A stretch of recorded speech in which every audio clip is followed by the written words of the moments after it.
Chapter 3. Aziz sent a call to have the remains of the meal removed. "We need to contact Father. Are you staying?" "Yes, I missed the last communication with him."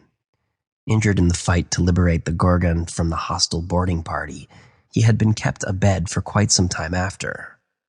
Zeus moved closer to the twins and dropped his voice. "I am concerned this morning's conversation about the Terrans' activities and their search for someone to serve as the Bespoken." He trailed off, realizing he had not told his brothers everything. He held up a hand and waited for people to depart to attend to their duties, leaving Zeus, Dargon, Aziz, and Mestor alone with Samlan and the guards. The Manticore spread out and took positions along the wall throughout the room. After the security of the Gorgon had been breached by the brigands, the Manticore took extra precautions. "Zeus." He did not answer Alpha's question, but waited instead for Dargon to rejoin him. "Do you remember when our parents took me to see the Chichlians? The Chichlians were an arachnid race, whose scientists were well known to be the best geneticists in the combined galaxies." Aziz nodded. "They were consulted about your eyesight, but you returned extremely ill. Father and Mimi were enraged and none could calm them. They still refused to share with us what happened." Zeus took comfort in Dargon's embrace.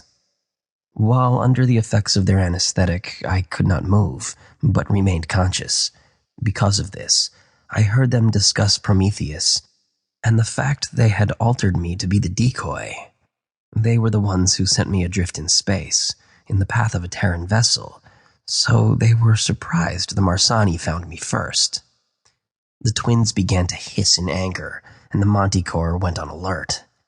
He still struggled to wrap his mind around why his biological parents would allow the Chichlians to experiment and alter him, especially now that he understood the drive to protect one's young. "How are you supposed to be a lure for the Terrans?" Aziz demanded. "The Chichlians rendered me blind at birth. The Bespoken is born blind but gains sight in puberty. The last of the sexual organs begin to develop around 13 or 14 summers.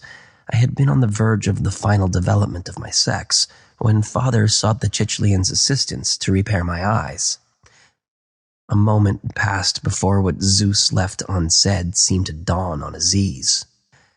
"You were born to be both sexes? I do not understand. You are not the Bespoken."